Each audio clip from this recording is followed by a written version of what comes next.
friends. In this video, we will discuss about the Bohr's postulate. Now, Bohr's postulate is very important in order to understand the structure of an atom.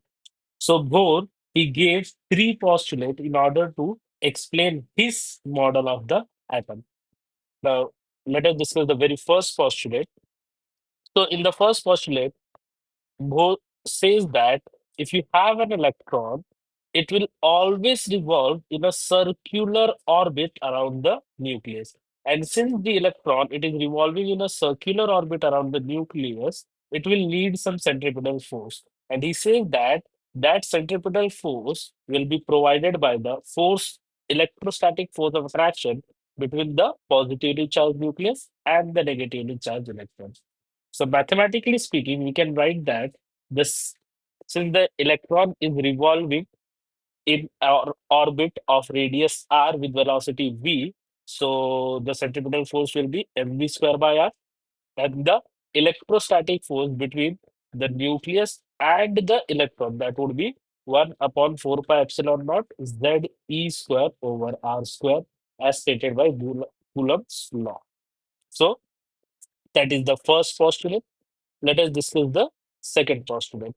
So, second postulate, it deals with, see, electrons, they cannot revolve in any circular orbit or at any particular distance along the nucleus. They have to revolve, a, electrons can revolve only in those specified orbits without radiating any forms of energy, only where its angular momentum has to be an integral multiple of h over 2 pi. So if an electron it is revolving in some circular orbit of radius r with velocity v, the angular momentum associated is given as mvr, which has to be an integral. That is an integer. N is the integer times the quantity h over 2 pi. So, as long as electrons revolve in these orbits where its angular momentum is integral multiple of h upon 2 pi, they will not radiate any energy, and these orbits are called as the stationary orbits. Moving on to the third postulate. See, electrons, they can jump into higher orbits when they are provided with some forms of energy. The electrons can jump to a higher orbit. However, electrons cannot stay in higher orbit for a longer duration. They will eventually come back. Now, electrons, while going up, can absorb energy in any form.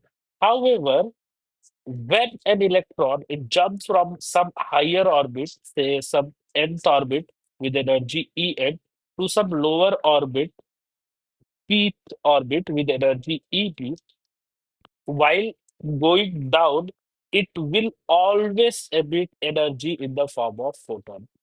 So when an electron it jumps from some higher orbit to a lower orbit, it will do so by radiating the energy difference in the form of a photon.